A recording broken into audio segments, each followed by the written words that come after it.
National teams কমিটির সিদ্ধান্তেই নির্ধারিত হতে পারে কোচ হাভিয়ার কাবরেরার ভবিষ্যৎ।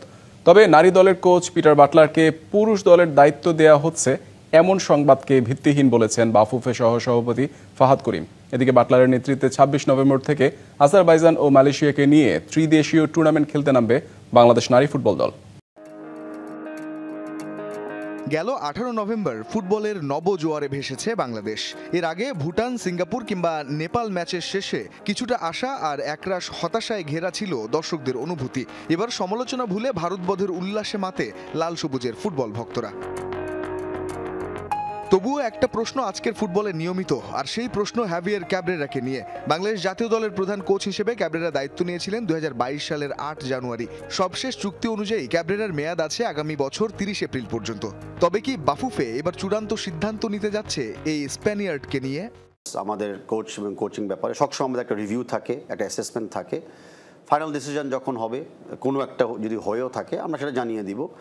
আর কোনো কিছু না হলেও আমরা অফকোর্স ব্যাখ্যা দিতে প্রস্তুত আছি যে কি সিদ্ধান্ত আমরা নিলাম, কেন নিলাম। বর্তমানে বাংলাদেশ ফুটবল ফেডারেশনকে ওই জায়গায় নিতে চাই না যেখানে আমরা কোনো লিগ্যাল জটিলতায় বা ইন্টারন্যাশনাল লেভেলে আমাদের ব্যাপারে কোনো নেগেটিভ কোনো কথা কেউ বলতে পারে। ব্যর্থতার ম্যাচগুলোতে জাতীয় স্টেডিয়ামে আসা সমর্থকদের স্লোগান থাকে সিন্ডিকেট দূর করা নিয়ে। এই সিন্ডিকেটের অভিযোগটা বাফুফে সভাপতি পর্যন্ত নিশ্চয়ই পৌঁছায়। এক্স্যাক্টলি সিন্ডিকেটটা কি আমি নিজেও কিন্তু অপরিষ্কার।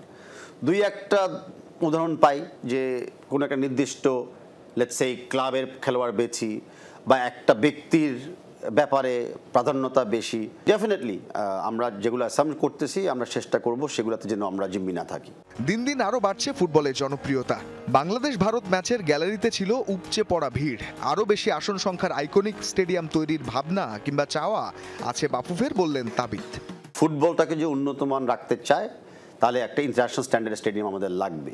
অ্যাট দ্য সেম টাইম আমি বিশ্বাস করি যে বাংলাদেশ যদি ম্যাপে ফুটবল হিসেবে পরিচিতি চায় তাহলে আমাদের একটা আইকনিক স্টেডিয়ামও দরকার। আমাদের প্লেয়াররা যারা খেলেছে হংকংয়ে তারাও এসে কিন্তু আমাকে প্রাইভেটলি বলেছে যে ওই পরিবেশ, ওই খেলা তারা দেখতে চায়।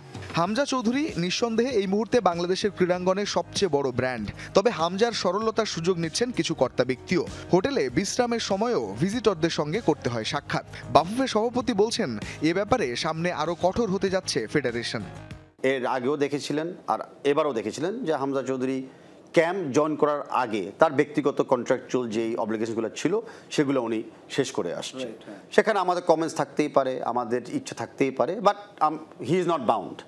কিন্তু যেদিন থেকে ক্যাম্পে জয়েন করেছে ফার্স্ট প্র্যাকটিস থেকে আমরা ধরে রাখতে চাই প্রত্যেকটা প্লেয়ার কিন্তু বাউন্ড।